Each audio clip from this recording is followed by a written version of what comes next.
पहला कौन सा है? 8, दूसरा 9, तीसरा 10, 11 और 12। ये 5 अय्याम आपने याद रखने हैं। 8 ज़ुल्हिज्जा, 9 ज़ुल्हिज्जा, 10 ज़ुल्हिज्जा, 11 ज़ुल्हिज्जा, 12 ज़ुल्हिज्जा में। 8 ज़ुल्हिज्जा का दिन हमने गुजारना है मिना में। वहाँ पढ़ेंगे 5 नमाजें। 5 नमाजें मिना में पढ़ना सुन्नत है। और पहली नमाज होगी ज़ोहर। पहली कौन सी पढ़ेंगे? फिर असर, फिर मगरिब, अगली इशा और फिर फजर। ये फजर की नमाज हम अदा करेंगे तो ये कौन सी तारीख हो जाएगी?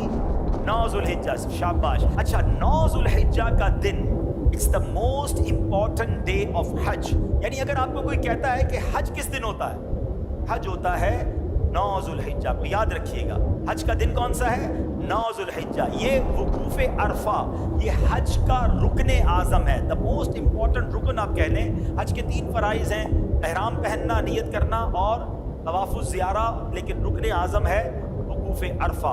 वकूफ़ अरफा जो है ये मोस्ट इम्पॉर्टेंट डे है। 9 ज़ुल्हिज्जा का दिन आपने अरफात में गुजारना है। अच्छा, अब 9 ज़ुल्हिज्जा अरफात में जब आप पहुँचेंगे तो वकूफ़ अरफा का जो वक्त शुरू होता है, जब जिसको कहें कि अरफात के दिन का वकूफ़ का वक्त शुरू होता है, जब ज़ोहर का वक्त शुरू होता है ना, तो ये वक्त शुरू हो जाता है। सुभान अल्लाह। जैसे ही ज़ोहर का वक्त शुरू हुआ, जितने लोग अरफात में एहराम की नीयत के साथ मौजूद हैं वो सब के सब हाजी हो जाते हैं। लेकिन अरफात से गुरूब आफ्ताब तक नहीं निकलना। जब तक गुरूब आफ्ताब, मगरिब का टाइम ना हो जाए, आपने अरफात नहीं छोड़ना। जो उससे पहले निकल जाता है उस पर दम हो जाएगा। तो याद रहे, ज़ोहर के वक्त में ज़ोहर पढ़नी है, असर के वक्त में असर पढ़नी है। अपने अपने खैमों में पढ़ें या जमात कर लें और वहाँ इबादत करें, दुआएं करें। गुरूब आफ्ताब से पहले पहले अरफात को नहीं छोड़ना है। अब जब गुरूब आफ्ताब के बाद आप निकलेंगे तो अब जाना है मुज़दलिफ़ा। और मुज़दलिफ़ा पहुँचकर अल्लाह की शान देखें। अरफात में मगरिब का वक्त हो गया है मगर मगरिब पढ़ने की इजाज़त नहीं है। अच्छा, मुज़दलिफ़ा में भी मगरिब और इशा पढ़ेंगे मगर इशा का वक्त शुरू हो जाने के बाद पढ़ेंगे। यानी इशा का वक्त शुरू हो गया, अब मगरिब और इशा पढ़ेंगे। और उसको मिलाकर पढ़ने का तरीका ये है कि मगरिब के पहले फ़र्ज़ पढ़ेंगे, फिर इशा के फ़र्ज़ पढ़ेंगे, फिर मगरिब की नवाफिल, मगरिब की सुन्नतें और नवाफिल, फिर इशा की सुन्नतें, वितर वगैरह अदा किए जाएंगे। अब ये रात है 10 ज़ुल्हिज्जा की रात, सुबह 10 ज़ुल्हिज्जा है। ये रात गुजारेंगे मुज़दलिफ़ा में और इस रात इबादत भी करेंगे। और यहाँ फ़जर की नमाज़ पढ़ना या फ़जर के वक्त में यहाँ होना ज़रूरी है, क्योंकि मुज़दलिफ़ा का जो वकूफ़ का वक्त है ये जब शुरू होता है कि जब फ़जर का वक्त शुरू होता है। अच्छा, अब सुबह हो गई। ये सुबह कौन सी है? कौन सी तारीख हो गई? 10 ज़ुल्हिज्जा। पाकिस्तान में क्या होता है? कौन सी ईद होती है?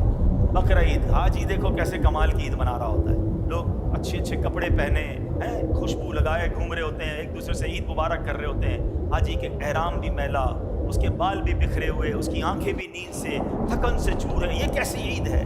वल्लाह ये सारी दुनिया की ईदों से अच्छी है। हाय हाय, क्योंकि अल्लाह को ये मैला कुचैला हाजी बड़ा पसंद है। आज ईद का दिन है और हाजी को 3 काम करने, 10 ज़ुल्हिज्जा को 3 काम करने हैं। और ये तीनों काम एक तरतीब से, सीक्वेंस से करना बड़ा ज़रूरी है। ठीक है, याद रखिएगा। पहले हाजी ने क्या करना है? रमी करनी है। क्या करना है? इसको रमी करनी है शैतान को कंकरियां मारनी है, बड़े शैतान को। उस दिन एक ही जमरे को, एक ही शैतान को कंकरियां मारनी है, 7 पत्थर मारने हैं। रमी करने के बाद हाजी ने क्या करनी? कुर्बानी। क्या करनी है? अच्छा, रमी कर ली तो कुर्बानी, जो भी करने वाला है उसको बताएंगे मैंने रमी कर ली, वो उसकी कुर्बानी हो जाएगी। कुर्बानी हो गई तो उसके बाद हाजी ने हलक करवाना है या कसर करवाना है, तकसीर करनी है, बाल उतरवाने हैं। अब वो एहराम से फारिग हो गया। जनाबे वाला कितने दिन हुए? सवा 2 दिन तो हुए हैं। 10 ज़ुल्हिज्जा, 8 को तो एहराम बांधा था और 10 को फारिग हो गया। ठीक है, तो नो टेंशन एट ऑल। अब सारी पाबंदियां खत्म हो गई हैं एहराम की। खुशबू भी लगाएं, सिले हुए कपड़े भी पहने, एंजॉय करें। सिर्फ एक पाबंदी बाकी है जो मर्द और औरत की पाबंदी है। अब जब तवाफ़ुज़ ज़ियारा कर लेंगे वो पाबंदी भी खत्म हो जाएगी। तो टेंशन एहराम की नहीं लेनी है। 2.5 डेज, सवा 2 दिन, 2.5 दिन में आप एहराम से ऑलमोस्ट फारिग हो जाएंगे। अब आपका एक बड़ा फ़र्ज़ बाकी है और वो क्या है? तवाफ़ुज़ ज़ियारा। तवाफ़ुज़ ज़ियारा उसका नाम ज़रूर है मगर चक्कर उसके भी साथ ही हैं। वो नॉर्मल तवाफ़ की तरह है मगर ये तवाफ़ ज़्यादा इंजॉयबल है कि इस तवाफ़ में अब आप कपड़े पहने हुए हैं, अब आप एहराम में नहीं हैं, अब आप अपने लिबास के साथ बड़े सुकून से तवाफ़ुज़ ज़ियारा करेंगे। और फिर एक वाजिब है, वो है हज की सई। तो तवाफ़ुज़ ज़ियारा और सई आपने करनी है। तवाफ़ुज़ ज़ियारा का जो टाइम है वो 10 को भी कर सकते हैं, 11 को भी कर सकते हैं, 12 की गुरूब आफ्ताब से पहले पहले करना है। तीसरी ईद को मगरिब की नमाज का वक्त शुरू होने से पहले पहले किसी भी वक्त तवाफ़ ज़ियारा किया जा सकता है, ठीक है।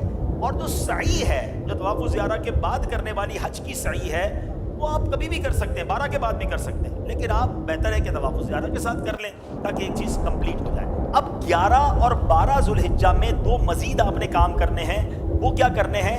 आपने जमरात की रमी करनी है और उसमें 3-3 शैतानों को कंकरियां मारनी हैं और हर शैतान को 7-7 कंकरियां मारनी हैं। तो जब 3 शैतानों को 7-7 कंकरियां मारेंगे तो कितनी मारेंगे? 21 कंकरियां 11 ज़ुल्हिज्जा को भी मारेंगे और 21 कंकरियां 12 ज़ुल्हिज्जा को भी मारेंगे। Very good. अच्छा, अब 11 और 12 में जमरात की रमी का वक्त शुरू कब होता है? याद रहे, जैसे ही ज़ोहर का वक्त शुरू होता है ना, जमरात की रमी का वक्त भी शुरू हो जाता है। ज़ोहर के बाद से लेकर अगले दिन सुबह सादिक तक आप कभी भी रमी कर सकते हैं। चले जनाब, हज के 5 अय्याम पूरे हो गए। अब भी खुद भी याद कर लो, दूसरे हाजियों को भी बताना।